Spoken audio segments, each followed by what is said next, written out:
Deyirlər universitetdə əsas olan təhsildir. Bu doğrudur. Lakin universitetdə nə qədər böyük işlər görülsə də, bunlar düzgün təqdim edilməsə, heç kəs xəbərdar olmayacaq. PR dedikdə çoxları yalnızca şəkil, caption və postlar düşünür. Amma universitetin danışmaq tərzi də onun kimliyinin bir hissəsidir. Bugünkü sualımız budur. Universitet özünü təqdim etməlidir, yoxsa yaxşı iş onsuz da görünür? Bumerang başladı. Suallar atılır, cavablar bir dəfə postlardan yox, prosesin içindən qayıdır. Bugün studiyamızda universitetin görünüşünü, səsini və ictimai yaddaşdakı obrazını formalaşdırmağa xidmət edən qonaq var. Azərbaycan Dövlət Neft və Sənaye Universiteti İctimaiyyətlə Əlaqələr və Marketinq şöbəsinin müdiri Xülya Sabirli. Xoş gəlmisiniz Xülya xanım. Xoş gördük. Universitetdə PR nədir? Sadəcə tədbir paylaşmaqdır, yoxsa universitetin xarakterini göstərməkdir? Ümumiyyətlə, bir çoxları düşünür ki, ictimaiyyətlə əlaqələrin işi yalnız post paylaşmaqdan və xəbəri saytda yerləşdirməkdən ibarətdir. Amma belə deyil. İstənilən bir tədbirin arxasında PR strategiyası dayanır. Hansısa bir önəmli tədbir, konfrans baş tutmadan öncə onun cəmiyyətdə necə işıqlandırılmalı olduğu, hansı auditoriyaya, hansı vasitələrlə çatdırmalı olduğumuzla bağlı biz fikir mübadiləsi aparırıq, komanda arasında iş bölgüsü eləyirik. Ondan sonra vizual kontentlər, istərsə də yazılı kontentlər haqqında planlaşdırırıq və bundan sonra artıq prosesə başlayırıq və məqsəd bu zaman ictimaiyyətlə əlaqələr olaraq bizim məqsədimiz yalnız xəbəri paylaşmaqdan, mətbuatda onun yayımlanmasından ibarət deyil. Eyni zamanda baş verən bu önəmli tədbir, hadisə, bizim əldə elədiyimiz uğur cəmiyyət üçün daha anlaşıqlı formada, onlar üçün maraqlı bir üslubda təqdim olunmalıdır. Bir universitetin yaxşı işi çox ola bilər, amma bu işi heç kim görmürsə, bu iş ictimai cəhətdən yarımçıq qalırmı? Ümumiyyətlə, jurnalistikada belə bir anlayış var ki, əgər hansısa bir tədbir baş tutubsa və onu heç bir media qurumu gəlib işıqlandırmayıbsa, heç bir sosial şəbəkədə, saytda bununla bağlı xəbər getməyibsə, deməli bu hadisə heç baş verməyib. Və ona görə də ictimaiyyətlə əlaqələrin, medianın, marketinqin həqiqətən də müasir dövrdə görülən işin auditoriyaya çatdırılması baxımından önəmi müstəsnadır. Yəni bu inkar oluna bilməz dərəcədə böyük bir önəmə malikdir və istənilən baş tutan uğurlu hadisənin cəmiyyətə çatdırılması bu baxımdan önəmlidir. Əlbəttə, Azərbaycan Dövlət Neft və Sənaye Universiteti olaraq ən böyük bizim hədəflərimiz, uğurlarımızdır, böyük bizim reytinqlərdə irəliləyişlər əldə olunur, hansısa alimlərimiz böyük tədqiqatlar aparırlar, uğurlu nəticələr əldə edirlər, beynəlxalq konfranslar baş tutur universitetdə, bir çox konfranslara biz ev sahibliyi eləyirik. Amma əgər bizim bu uğurlarımız cəmiyyətlə paylaşılmasa, heç bir sosial şəbəkədə, saytda, mətbu orqanında paylaşılmasa, o zaman ictimaiyyət bundan heç bir məlumat əldə edə bilməyəcək və universitetin imici də düzgün şəkildə istiqamətlənməyəcək, inkişaf etməyəcək. Ona görə də istənilən bir qurumun imicinin formalaşdırılması baxımından onun brendinqi, onun cəmiyyətə necə çatdırılması həqiqətən də önəmli rol oynayır. PR deyəndə hamı sosial medianı düşünür.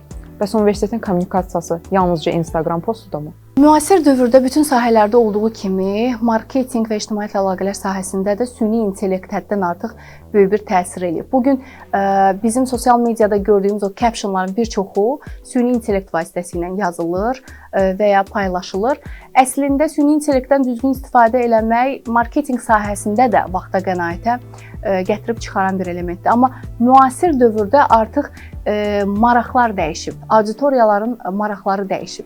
İnsanlar daha çox real hekayələr görmək istəyirlər. Storytelling üslubu daha aktualdır. Nəinki süni, pafoslu, belə deyək, content. Ona görə də düşünürəm ki, gələcəkdə daha çox artıq o Instagram postlarında da, bizim dediyimiz sosial mediada, Instagram postlarında da və digər bütün kontentlərdə də insanlara, tələbələrə, o universitet olduğumuz üçün bizim əsas auditoriyamız tələbələr və potensial tələbələr, valideynlərdir. Onlara daha yaxın olan kontentlər daha çox populyarlıq qazanacaq. Ümumiyyətlə Azərbaycan Dövlət Neft və Sənaye Universiteti olaraq PR strategiyamızda əsas tutduğumuz məqamlardan biri də odur ki, bütün bizim hazırladığımız kontentlər, burada təbii ki, müsahibələrdən də, promo materiallardan da söhbət gedir və paylaşılan istənilən postda auditoriya üçün auditoriyanın burada özünə yaxın hiss edə bilməsi, anlaya bilməsi, oradan özünə maraqlı olan məzmunu çıxara bilməsi həqiqətən də bizim üçün önəmli məsələdir və çalışırıq ki, bütün fəaliyyət istiqamətimizi də bu şəkildə davam etdirək. Universitetin dili necə olmalıdır? Çox rəsmi, çox gənc, yoxsa ikisinin arasında diplomatik tələbə dili? Universitetin üslubu həqiqətən də çox önəm daşıyır. Biz bir çox dünyanın reytinqli universitetlərinin də dilinə nəzər salsaq görərik ki, məsələn, Oxford, MIT, Harvard kimi universitetlərin də sosial media kanallarına və s. nəzər salsaq görərik ki, vahid peşəkar bir kommunikasiya üslubu seçilib.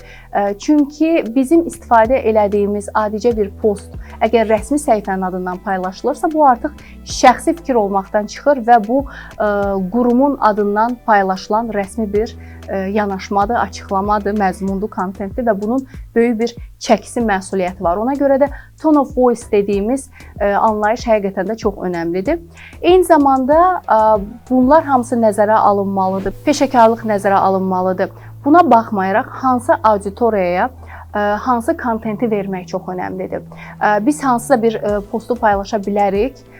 Bu məktəbli üçün maraqlı ola bilər, hansı ki, o gələcəkdə Azərbaycan Dövlət Neft və Sənaye Universitetində təhsil almağı xəyal edir və ya hansısa bir daha dəqiq, daha uzun bir məlumat paylaşa bilərik ki, bu valideyn üçün və ya təhsil sahəsində çalışanlar üçün və ya universitetlə əməkdaşlıq eləmək istəyən qurumlar üçün maraqlı ola bilər.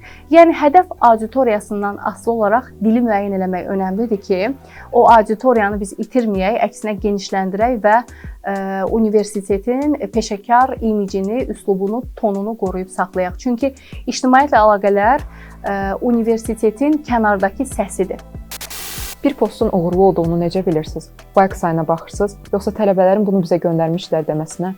Ümumiyyətlə, tələbələr arasında hansı tipli postların, hansı tipli kontentlərin daha çox maraq yaratdığını, eyni şəkildə digər auditoriyalar üçün hansı kontentin daha çox maraq yaratdığını biz monitorinq əsasında müəyyən edirik və çalışırıq ki, daha çox maraq, diqqət cəlb edən üsluba və kontentlərə sadiq qalaq, tələbələri, bizim auditoriyanı bu şəkildə, davamlı şəkildə bizim sosial media səhifələrimizdə, veb saytımızda və digər kanallarımızda onları məlumatlandırmağa davam edək.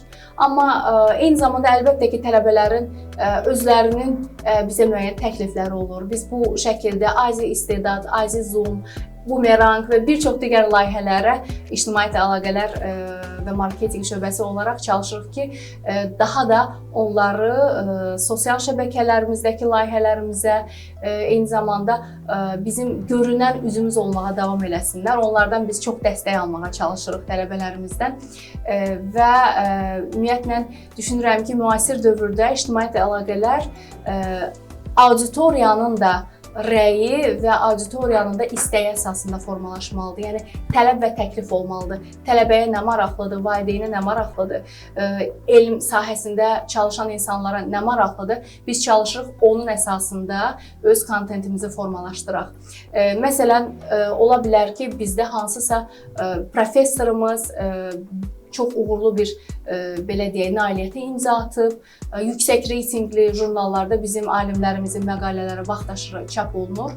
Əslində, çox zaman elm adamları sosial mediadan uzaq olan insanlar olurlar. Heç onlar bunu çox da paylaşmağa maraq da göstərmirlər, amma biz ictimaiyyətlə əlaqələr olaraq çalışırıq ki, elm kimi çətin, hər kəs üçün olmayan sahədə qazanılan uğuru belə mediaya biz bundan bağlı məlumatlar veririk, sosial şəbəkələrdə, veb saytımızda paylaşırıq. Hətta onlarla bağlı xəbərlər hazırlanarkən belə üslubu anlaşıqlı və auditoriyanın qavrayacağı şəkildə hazırlamağa çalışırıq. Çünki hər kəs öz sahəsindən olmayan məlumatı anlamaq məcburiyyətində deyil. Amma biz istəyirik ki, insanlar bilsinlər ki, Azərbaycan Dövlət Neft və Sənaye Universitetində belə böyük uğurlar əldə olunub, belə uğurlu məqalələr dərc olunub və bizim belə beynəlxalq nüfuza malik olan alimlərimiz var. Ona görə hətta elmi kontenti belə tədqiqat universiteti olma yolunda gedən Azərbaycan Dövlət Neft və Sənaye Universiteti olaraq çalışırıq ki, onu belə ictimaiyyətə çatdıraq, onlar üçün maraqlı bir kontentə çevirək. Marketinq nəyi dəyişir? Tələbə cəlb etməyi, universitetin imicini, yoxsa bu universitetdə nəsə baş verir hissini? Ali təhsil müəssisəsindəki marketinq strategiyası ilə bir çox digər sahələrdə olan qurumların strategiyası kəskin şəkildə fərqlənir deyə bilərik. Çünki universitet olaraq biz hansısa bir məhsul satmırıq. Əksinə, potensial tələbələrə öz gələcəklərini hansı istiqamətdə qura biləcəklərinə dair variantlar təklif edirik. Yəni bizim məqsədimiz səs-küy yaratmaq və ya pafos deyil, əksinə doğru tələbəni doğru istiqamətə cəlb eləməkdir. Yəni bəzən olur belə hallar ki, hansısa tələbə hansısa fakültəyə qəbul olur, bütün dünyada baş verən bir hadisədir, haldır bu və özünü o ixtisasda xoşbəxt hiss eləmir. Və o bu sahədən imtina da eləyə bilər, tamam başqa sahəyə də keçə bilər, ikinci ali təhsil də ala bilər, təhsili yarımçıq da qoya bilər. Amma ali təhsil müəssisəsinin PR strategiyasındakı öhdəliklərindən biri, mənəvi hətta öhdəliklərindən biri deyərdim odur ki, biz öz strategiyamızı, öz post planlarımızı, öz kontentimizi elə şəkildə qurmalıyıq ki, potensial auditoriyanı yanıltmayaq. Yəni tələbə həqiqətən də ona uyğun olan sahədə, məsələn, magistraturaya sənəd vermək istəyir. O doğrudan da baxmalıdır, araşdırmalıdır ki, mən məhz filan ixtisas üzrə, məsələn, mən məhz UFAZ-da təhsil almaq istəyirəm və ya Warwick Universiteti ilə ikili diplom proqramında təhsil almaq istəyirəm. Biz çalışırıq ki, öz strategiyamızı və kontentimizi məhz bu şəkildə quraq ki, düzgün auditoriyaya düzgün formatı təqdim edə bilək. Universitetdə o qədər fakültə, şöbə, layihə, qonaq, tədbir var ki, PR bunların hamısını necə bir hekayəyə çevirir? Əslində bizim işimizin həm ən maraqlı, həm də deyərdim ki, ən çətin tərəfi budur. Hansısa bir kafedrada və ya fakültədə işləyən, fəaliyyət göstərən əməkdaşlar öz fəaliyyət istiqamətləri üzrə çalışırlar. Amma PR-da belədir ki, biz hamının işindən xəbərdar olmalıyıq. Biz bilməliyik ki, universitetdə kim nə araşdırma aparır, kim hansı startupla məşğuldur və ya hansı konfrans təşkil olunur və onların hər birini biz hekayəyə çevirməliyik, auditoriyaya çatdırmalıyıq. Bir mövzudan digərinə atlamaq bizim özümüz üçün də psixoloji olaraq həm maraqlıdır, həm çətindir. Amma burada storytelling, hekayənin düzgün qurulması yenə də çox önəm daşıyır. Çünki müasir dövrdə ictimaiyyət əlaqələr sahəsində, marketinq sahəsində həqiqətən də hekayənin düzgün şəkildə qurulması və düzgün auditoriya hesablanması məsələsi önəmlidir və biz də çalışırıq ki, öz strategiyamızda hər zaman bunu nəzərə alaq. Marketinq və kommunikasiya sahəsində pərakəndəlik olmasın və vahid bir mənbədən biz bütün bu kommunikasiyanı tənzimləyək, koordinasiya eləyək və bizim həmkarlarımızın, əməkdaşlarımızın, tələbələrimizin ən əsası uğurlarını düzgün şəkildə auditoriyaya çatdıra bilək. Bumerang özü də PR layihəsidir, yoxsa biz sadəcə sual veririk və bunu kontent adlandırırıq? Bumerang bizim ən tələbələr tərəfindən maraq görən layihələrimizdən biridir. Ümumiyyətlə, müasir dövrdə elm kommunikasiyası anlayışı var. Elm, bayaq da qeyd elədiyimiz kimi, kütləvi bir sahə deyil, hər kəsə maraqlı olan sahə deyil, amma həmin elmin kommunikasiya olunmağı, uğurların paylaşılmağı önəm daşıyır. Və biz də Azərbaycan Dövlət Neft və Sənaye Universitetində çalışırıq ki, PR strategiyamızı yalnız tədbir baş verdi, onun xəbərini yazaq, postunu paylaşaq şəklində eləməyək və bir qədər şablonlardan qaçaq.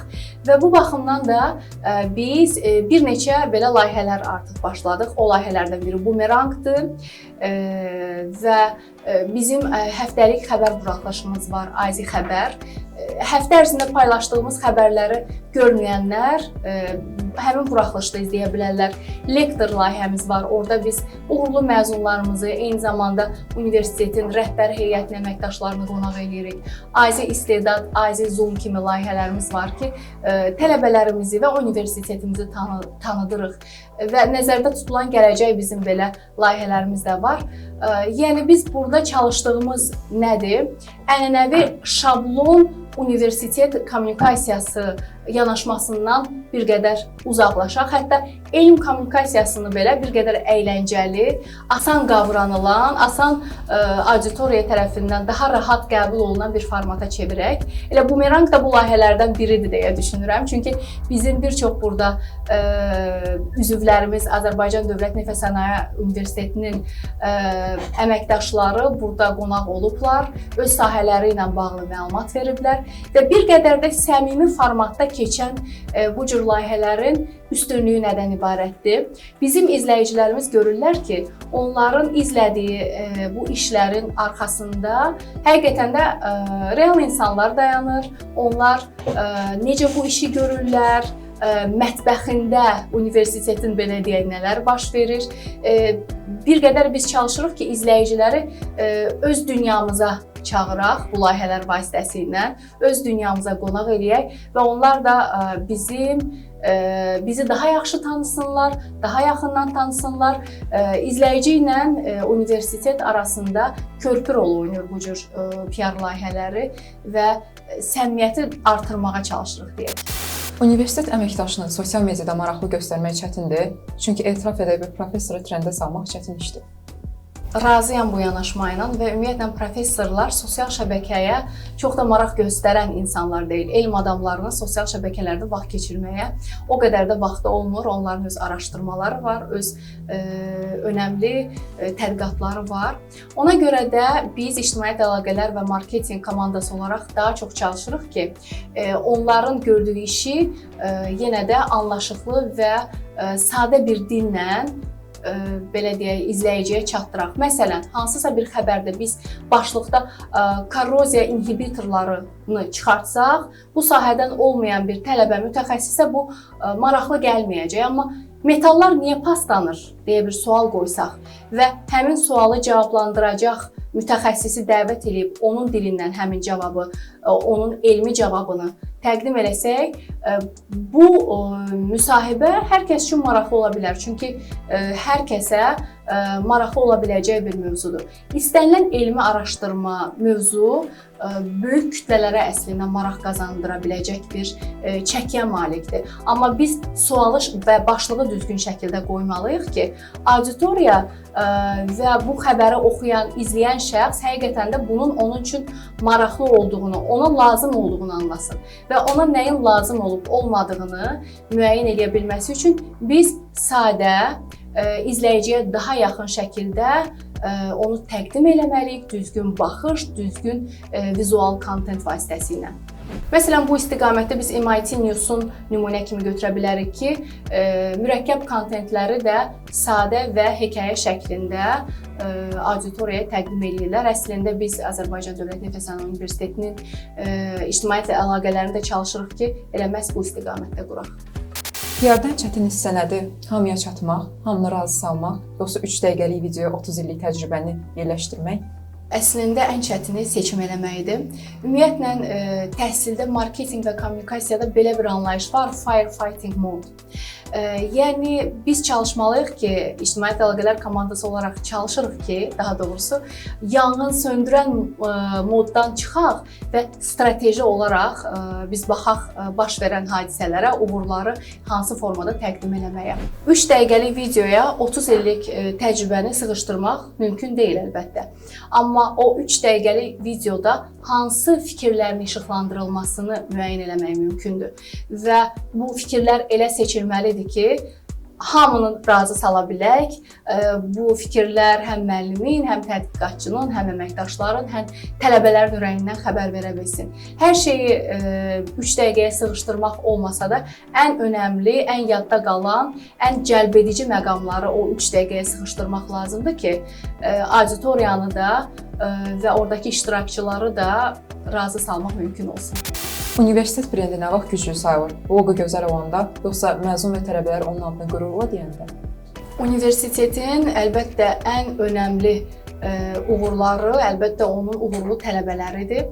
Amma loqo da çox önəmlidir. Çünki loqo vizual kimlikdir. Universitetin beynəlxalq platformalarda necə görünməsi loqo bu baxımdan önəm daşıyır. Amma eyni zamanda tələbələr onu necə təqdim edir, məzunlar universiteti necə yad edir, necə xatırlayır, bunların hər biri qurumun imici üçün müstəsna əhəmiyyət daşıyır.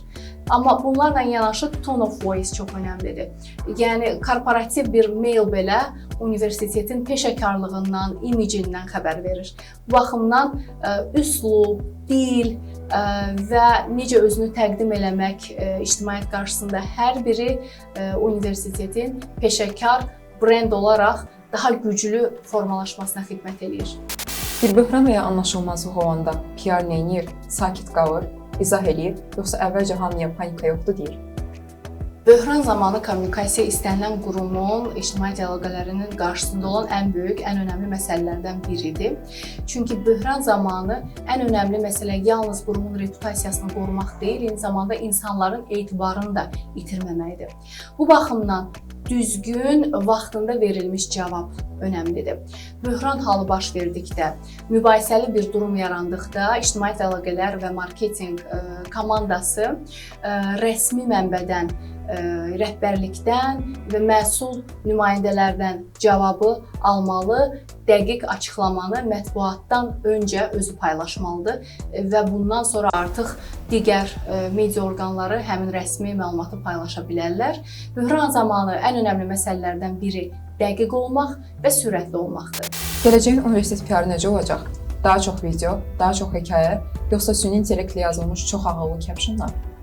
Gələcəyin PR istiqaməti daha çox real hekayələr, daha az pafos olacaq deyə bilərik. Süni intellekt, bayaq da qeyd etdiyimiz kimi, bütün sahələrdə olduğu kimi marketinq sahəsindən də yan keçmir və onun bir çox üstünlükləri və düzgün istifadə olunmadıqda yaratdığı problemlər ola bilər. Amma gələcəkdə daha çox insani, daha real kontentə üstünlük veriləcək və müasir biz trendlərə nəzər salsaq görərik ki, TikTok kimi platformalarda məsələn nə qədər qısa olsa, bu kontent o qədər çox auditoriya tərəfindən qəbul olunur.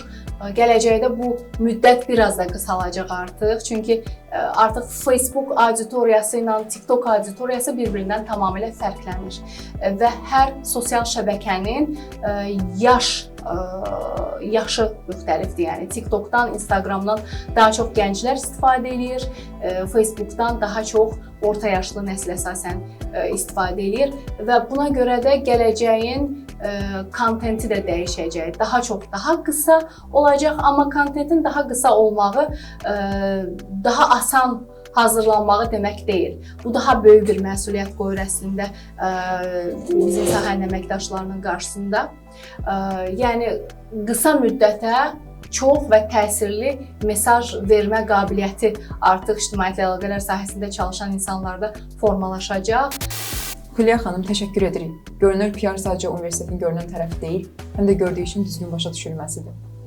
Mən sizə təşəkkür edirəm maraqlı müzakirəyə görə və Azərbaycan Dövlət Neft və Sənaye Universitetinin uğurlarının davamlı və ardıcıl olmağını arzulayıram. Çünki uğur olmalıdır ki, ictimaiyyət əlaqələr və marketinqdə onu göstərə bilsin. Təşəkkürlər. Bugün gördük ki, universitet hər zaman danışmalıdır. Sadəcə danışmaq üçün yox, öz gördüyü işi, insanlarını, imkanlarını və dəyərini ictimaiyyətə düzgün çatdırmaq üçün. İctimaiyyətlə əlaqələr universitetin səsi kimidir. Marketinq isə bu səsin kimə, necə və nə vaxt çatacağını düşünən tərəfdir. Bumerang kimi sualları atdıq, cavablar bir dəfə kamera arxasından qayıtdı. Və məlum oldu ki, görünən postların arxasında görünməyən iş çoxdur. Görüşənədək. Bugünkü sualımız budur. Yox, bir də başdan. Bir də soruş. Universitetdə özünü də Biz heç göz kontaktı qurmuruq. Nə olar göz kontaktı quraq, xahiş edirəm. İstəyirəm belə gəlim ki, nə olar mənə bax.